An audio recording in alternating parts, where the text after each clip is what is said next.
Hello everyone, welcome back to my YouTube classes. New topic start करने वाले हैं। वह टॉपिक है कि हमें किसी पंक्ति में कम से कम व अधिक से अधिक व्यक्तियों की संख्या ज्ञात करना। यानी किसी पंक्ति में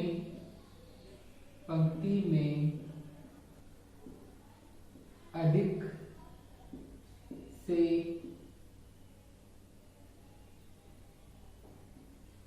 अधिक व कम से कम व्यक्तियों की संख्या ज्ञात करना। इस प्रकार के क्वेश्चंस में हमें कोई दो स्टेटमेंट दिए गए होते हैं और उनके अनुसार हमें बताना होता है कि इस पंक्ति में कम से कम व अधिक से अधिक कितने व्यक्ति हो सकते हैं। तो इसका स्टेटमेंट है हमारे पास ए का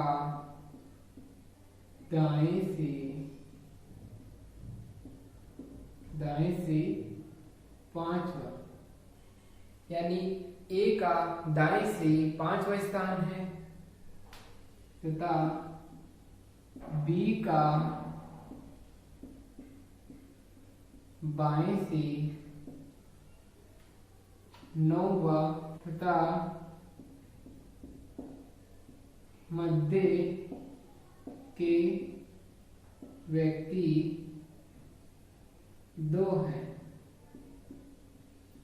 जब हमें इस तरह से दिया गया हो कि ए का दाएं से पांचवा स्थान है और बी का बाएं से नौवा स्थान है तथा इन दोनों के मध्य दो व्यक्ति हैं, तब हमसे यह पूछे कि बताओ इसमें अधिक से अधिक कितने व्यक्ति हो सकते हैं या इस पंक्ति में कम से कम कितने व्यक्ति हो सकते हैं। का है कि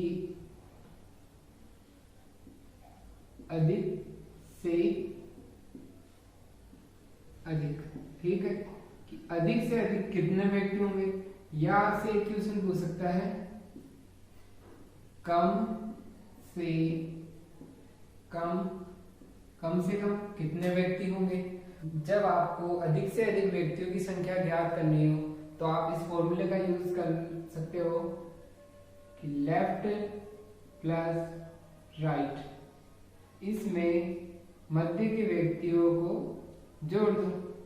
अब लेफ्ट से कितना है, लेफ्ट से नंबर है हमारे पास 9, लेफ्ट से नंबर है 9 और राइट से है 5 प्लस का 2, तो इसका कितना हो जाएगा, ये हो जाएगा 16। यानी इस पंक्ति में अधिक से अधिक 16 व्यक्ति हो सकते हैं। इसी तरह कम से कम कितने व्यक्ति हो सकते हैं, इसका फॉर्मूला हो जाएगा लेफ्ट प्लस राइट। जब लेफ्ट में राइट को जोड़ के उसमें से मध्य प्लस 2 इनको माइनस कर दो, तो ये लेफ्ट कितना है, लेफ्ट है 9 प्लस 5 माइनस 2 प्लस 2, तो इसका कितना हो जाएगा 14 माइनस 4 इक्वल्स टू 10। अतः हम इन फॉर्मूलों की सहायता से अधिक से अधिक व्यक्तियों की संख्या व कम से कम व्यक्तियों की संख्या ज्ञात कर सकते हैं।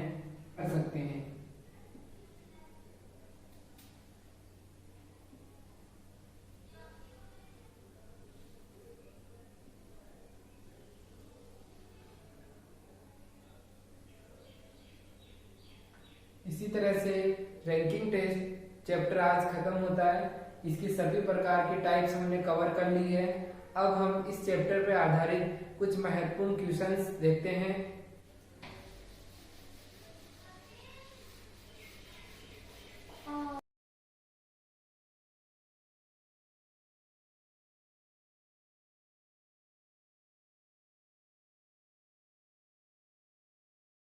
इस पे आधारित कुछ क्वेश्चंस करते हैं। ये क्वेश्चंस काफी इंपॉर्टेंट है।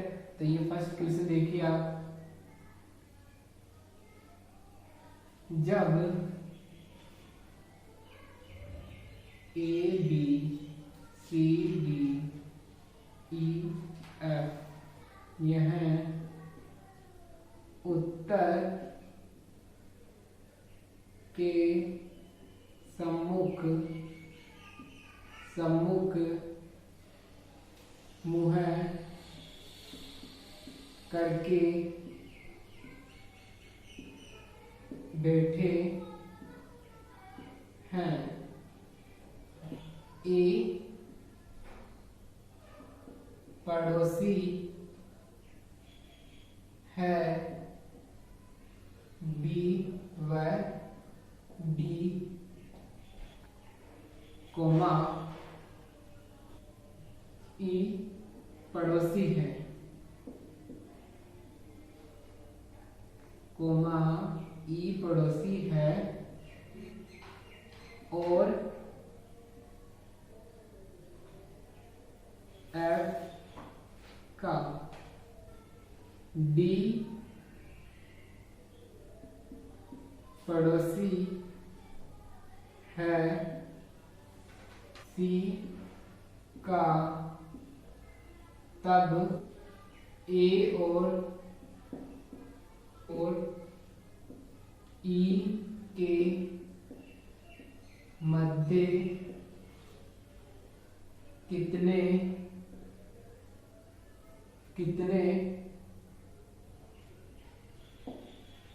सदस्य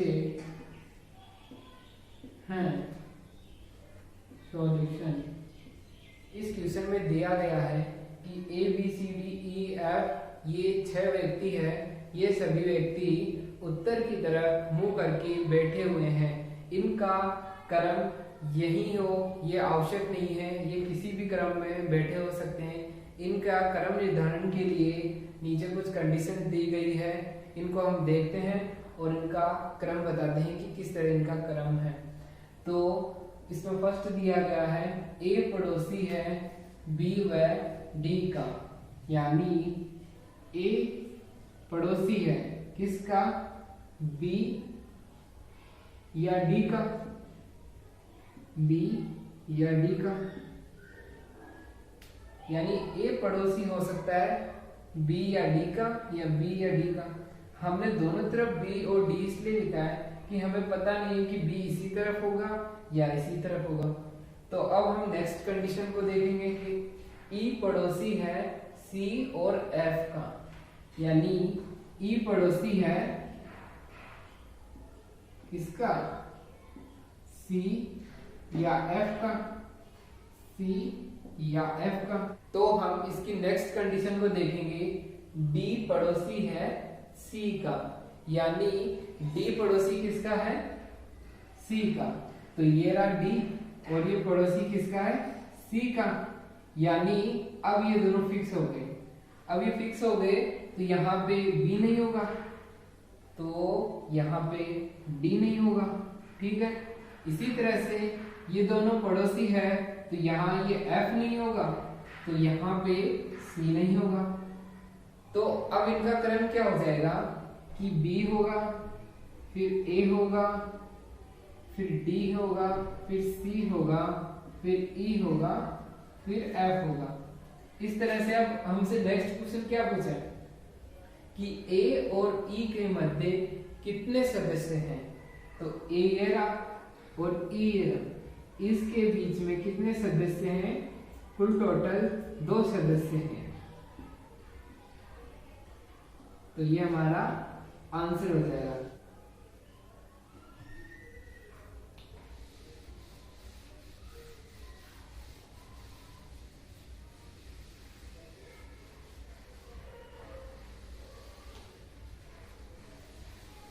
तो अब हम नेक्स्ट क्वेश्चन करते हैं। लड़कों की एक पंक्ति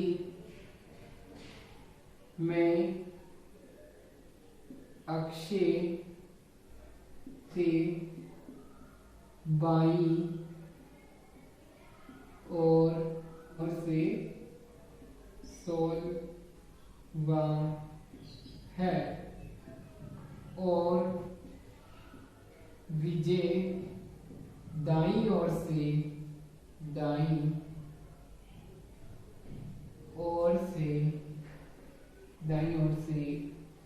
18वां है। अविनाश अक्षय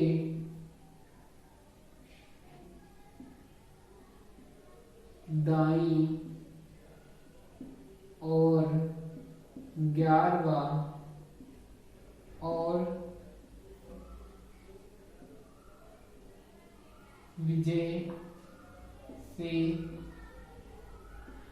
तीसरा है। पंक्ति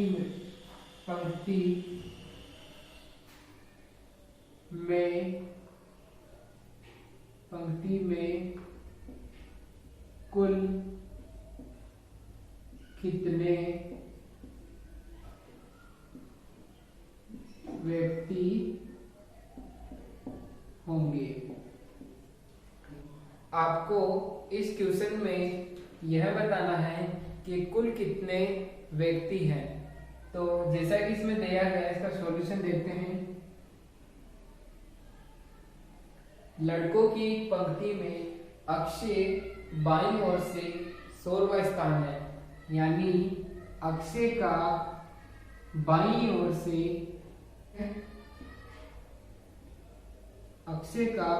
से कौन सा स्थान है? 16वां। बाईं ओर से 16वां स्थान। नेक्स्ट दिया गया है विजय दाईं ओर से 18वां है, यानी ये विजय है और इस विजय का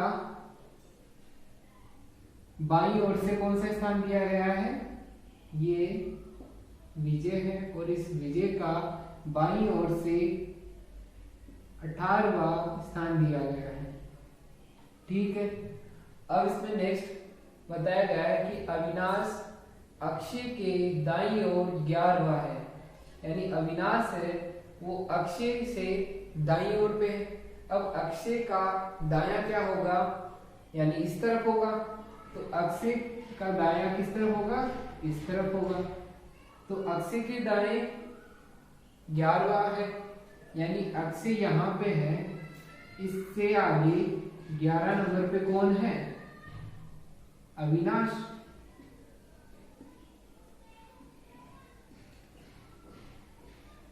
अविनाश का अक्षय से दाईं तरफ 11वां स्थान है। अब हम नेक्स्ट सेंटेंस को देखेंगे, और विजय से तीसरा है। अब ये सेंटेंस कुछ हमें अधूरा सा लग रहा है, तो जब भी हमें कोई सेंटेंस अधूरा सा लगे और उससे पहले और लिखा हुआ हो, तो हम इसके अधूरेपन के लिए इसके पिछले सेंटेंस में देखेंगे। तो यहाँ लिखा हुआ है अक्षय से दाईं ओर, तो यहाँ दाईं ओर से लिखा हुआ है, तो विजय से दाईं ओर से तीसरा है, यानी जो अविनाश है ये विजय से दाईं ओर तीसरा है। अब विजय का दायां कौन सा होगा? दायां होगा इस तरफ। ठीक है।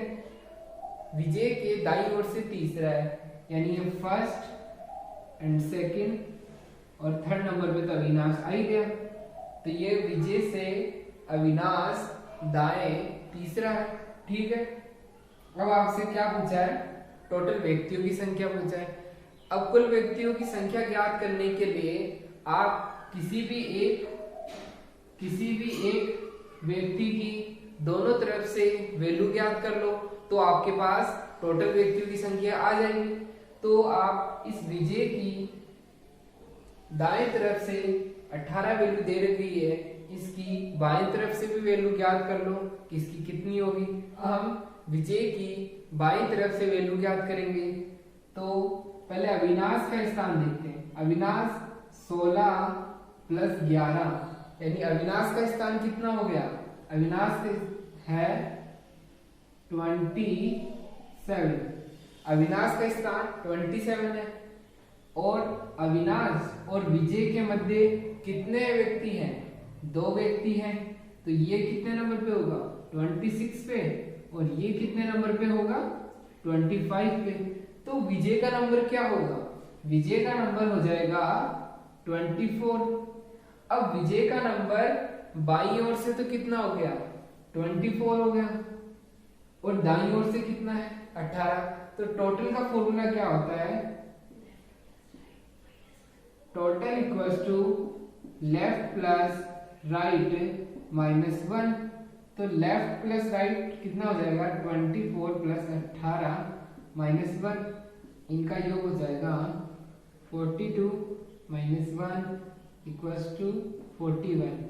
अर्थात इस पंक्ति में टोटल 41 व्यक्ति होंगे, ये हमारा आंसर हो जाएगा। अब हम नेक्स्ट क्वेश्चन करते हैं।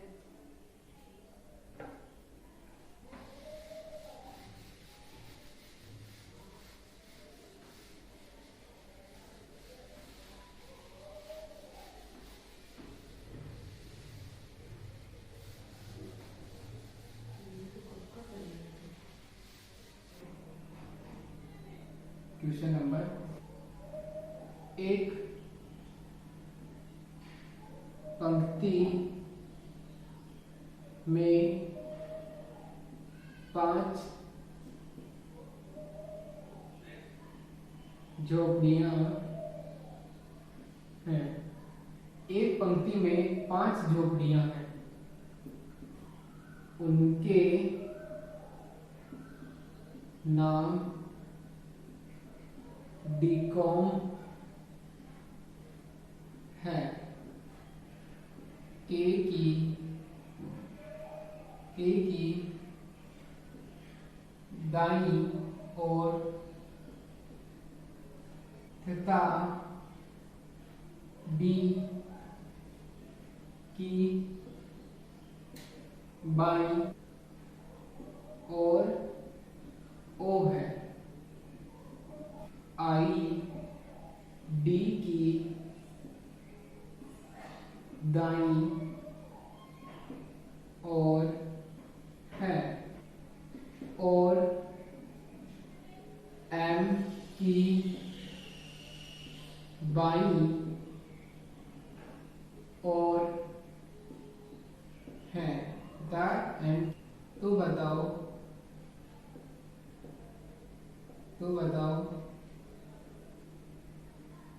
मध्य की झोपड़ी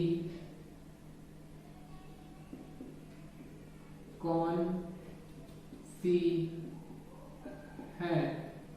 तो आपको बताना है कि मध्य की झोपड़ी, तो आपको बताना है कि मध्य वाली झोपड़ी कौन सी है। तो अब हम इसका सॉल्यूशन करेंगे। हमें दिया गया है कि के की दाईं ओर तथा डी की बाईं ओर ओ है, अर्थात ओ है ये के की तो दाईं ओर है तथा डी के बाईं ओर है, अर्थात ओ है ना डी के बाईं ओर है तथा के दाईं ओर है।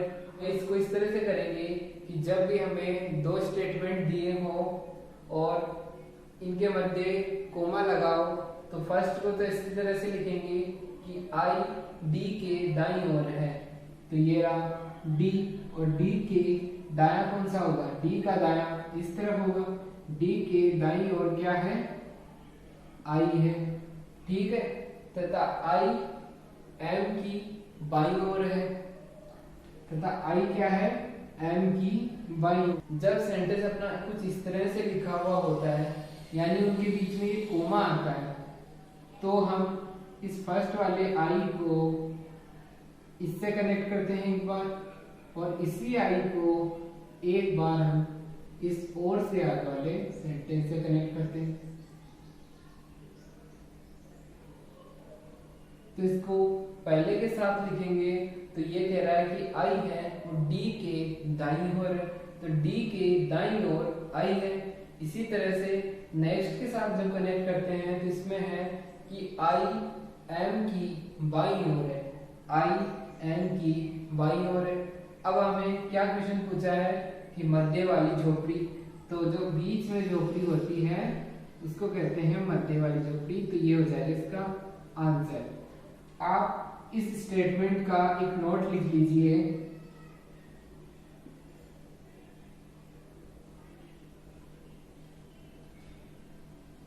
ए कोमा बी के दाएं है और सी के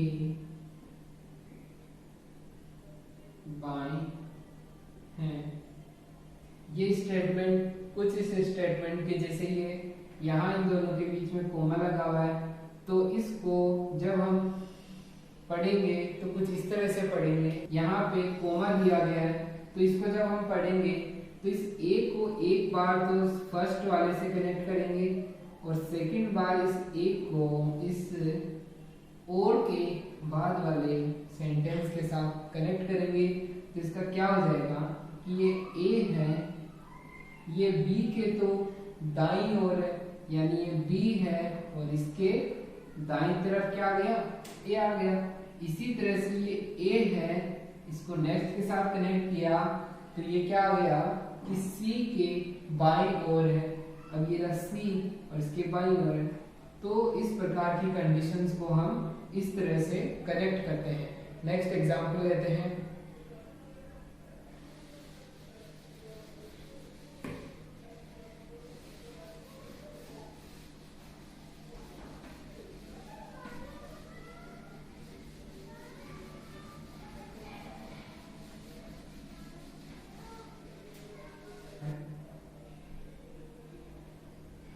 सीमा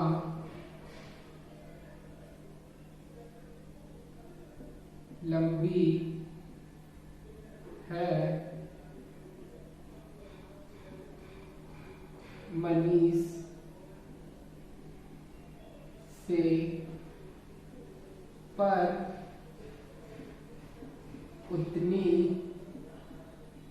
नहीं जितना दयानंद है। दयानंद है, दयानंद नाटा है शैलेंद्र से।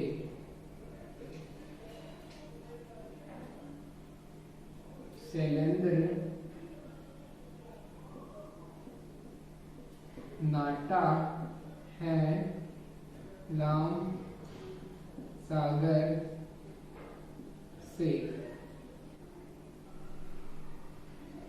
समूह में सबसे लंबा कौन है। जैसा कि हमें क्वेश्चन में दिया गया है कि सीमा लंबी है मनीष से, यानी सीमा लंबी है किससे, मनीष से, पर उतना नहीं जितना दयानंद है। अर्थात दयानंद सीमा से भी बड़ा है। ठीक है। अब नेक्स्ट दिया है दयानंद छोटा है किससे, शैलेंद्र से, यानी शैलेंद्र बड़ा है। ठीक है। अब नेक्स्ट दिया है शैलेंद्र छोटा है रामसागर से, यानी रामसागर इससे बड़ा है। रामसागर। समूह में सबसे लंबा कौन है, समूह में सबसे लंबा रामसागर है।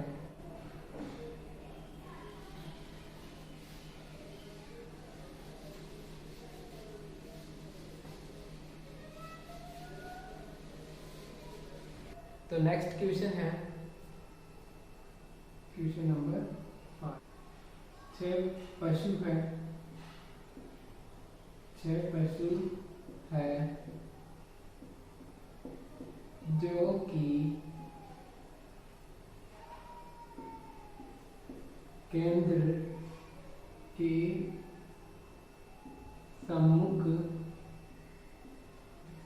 है। बिल्ली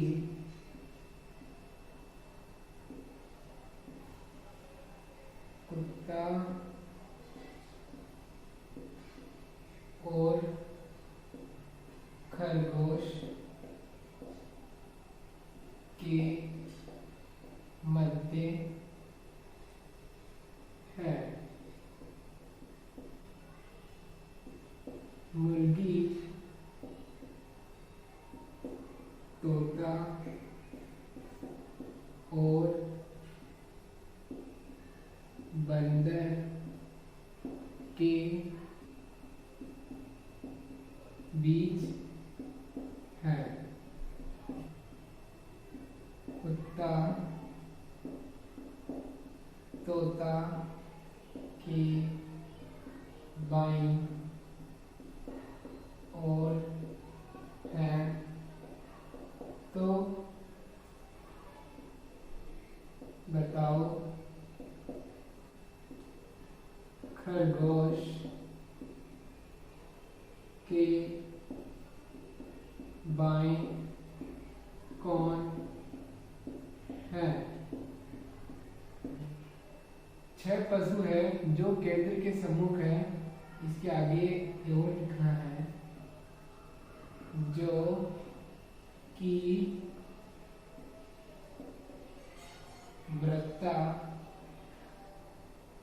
वृत्ताकार मेज पर बैठे हैं।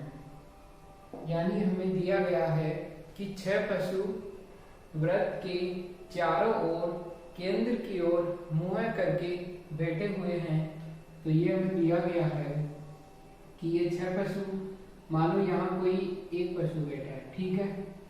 अब यह पशु जब केंद्र की ओर देखता है, यानी ये इस तरफ देख रहा है, यानी इसका मुंह इस तरफ है, तो इसका बायां और दायां कौन सा होगा? तो इसका जब ये केंद्र की ओर देखता है तो ये तो हो जाता है इसका दाएं, ये होगा इसका बाएं। यानी आपको इस पशु के बाएं जाने के लिए बोले तो आप इस तरफ जाओगे और दाएं जाने के लिए बोले तो आप ऊपर की ओर जाओगे। इसी तरह मानो कोई पशु यहाँ बैठा है और ये बाहर की ओर देख रहा है, तो इसका दायां और बायां कौन सा होगा? अब इसका इस तरफ होगा बाएं और ऊपर की ओर होगा दाएं। इस तरह से जब वर्ताकार पट में केंद्र की ओर मुख होता है तो ऊपर की ओर दाएं होता है तथा नीचे की ओर बाएं होता है। इसी तरह से जब बाहर की ओर मुंह होता है तो इस तरफ की ओर दाएं होता है, जबकि इस तरफ बाएं होता है। तो ये आपको याद रखना है। अब हम इस सवाल पे आ जाते हैं।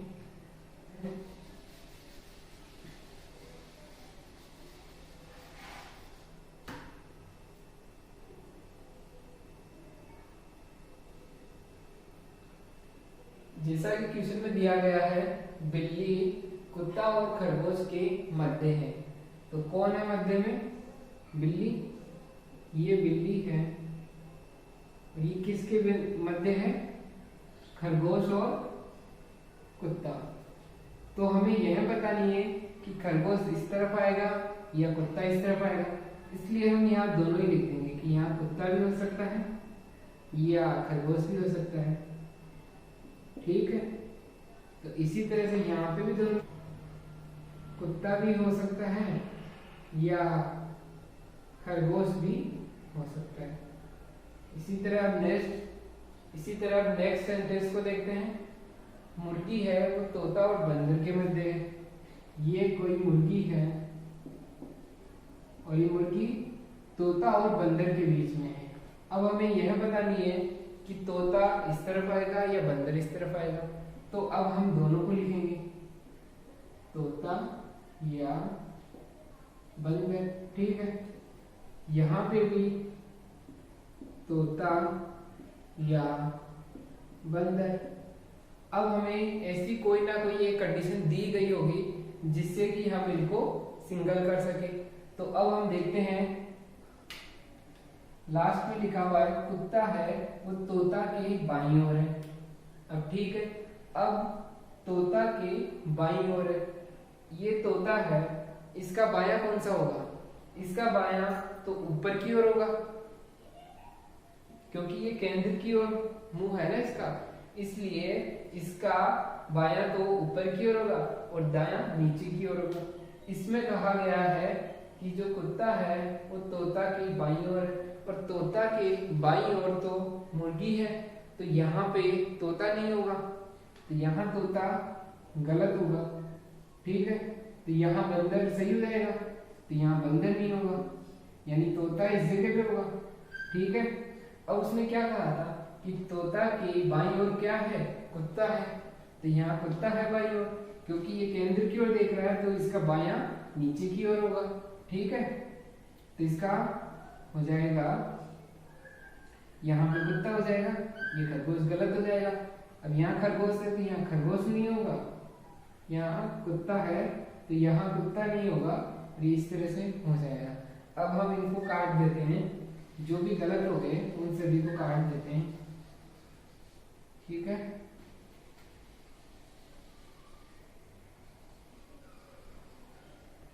अब हमसे नेक्स्ट क्या पूछा है कि बताओ खरगोश के बाएं कौन है? खरगोश कहाँ पे? ये रहा। अब इसका बायां कौन सा होगा? इसका बायां होगा ऊपर की तरफ, इसका आंसर हो जाएगा बंदर। तो इस तरह से सिटिंग अरेंजमेंट के क्वेश्चन करते हैं। इस प्रकार के क्वेश्चन आगे आने वाले नए चैप्टर होगा सिटिंग अरेंजमेंट, उसमें इसके कई क्वेश्चंस देखेंगे। अब हम नेक्स्ट एग्जांपल करते हैं।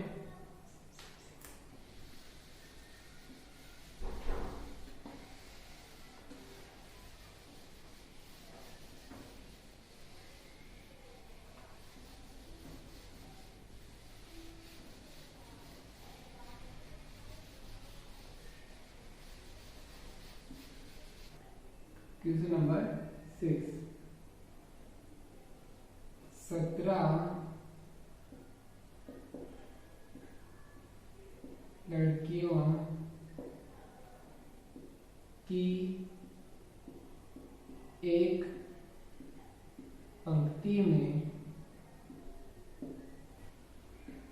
प्रारंभ से बीच वाली लड़की 9वीं है, तो बताओ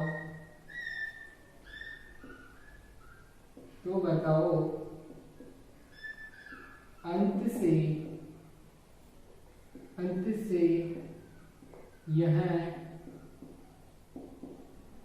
कौन से स्थान पर होगी? इस प्रकार के क्वेश्चन में जब हमें दिया गया हो कि कुल कितनी लड़कियां हैं, टोटल 17 लड़कियां हैं, हमारे पास टोटल कितना है? टोटल 17 है, और इसका जो बीच वाली लड़की का नंबर कितना है? 9। बीच वाली लड़की है उसका इस शुरू से जब स्थान देखते हैं तो वो 9वें नंबर पे है। तो आपको ऐसे बोले कि जब ये आपके पास ऑर्डर अगर विषम होगा तब ही बीच वाली का नंबर ज्ञात कर सकते हैं, क्योंकि जब सम होगा तो सम के अंदर जब हम 2 का भाग देंगे, सम संख्या कोई 20 है और उसमें 2 का भाग देंगे तो पूरा भाग चला जाएगा, तो ये इसके मध्य वाला अक्षर नहीं ज्ञात कर सकते। जब टोटल विषम दिया हुआ होता है तो हम उसका मध्य वाला अक्षर ज्ञात कर सकते हैं। तो इसका मध्य का अक्षर कौन सा होगा?